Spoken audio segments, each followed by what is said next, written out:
Did you have any personal fight with Imran Khan?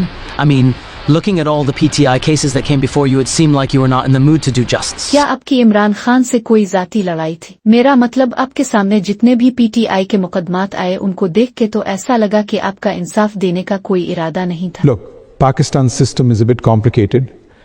If you think that as a Chief Justice I had all the powers, then you are wrong. My role in all the cases you are talking about was limited.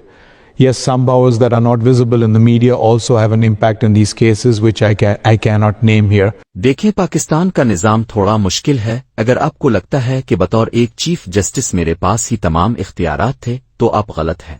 इन सब मुकदमात जिनकी आप बात कर रही हैं उनमें मेरा किरदार महदूद था। हाँ, कुछ ऐसी ताकतें जो बज़ाहिर तो मीडिया पर नजर नहीं आती, वो भी इन मुकदमात में असरअंदाज होती हैं, जिनका मैं यहाँ नाम नहीं ले सकता। The Pakistani diaspora in America has approached me to advocate for Imran Khan's release from prison. I have checked that he is a convict and involved in many fraudulent cases. I will not interfere at all and would like justice to take its due course. Thank you.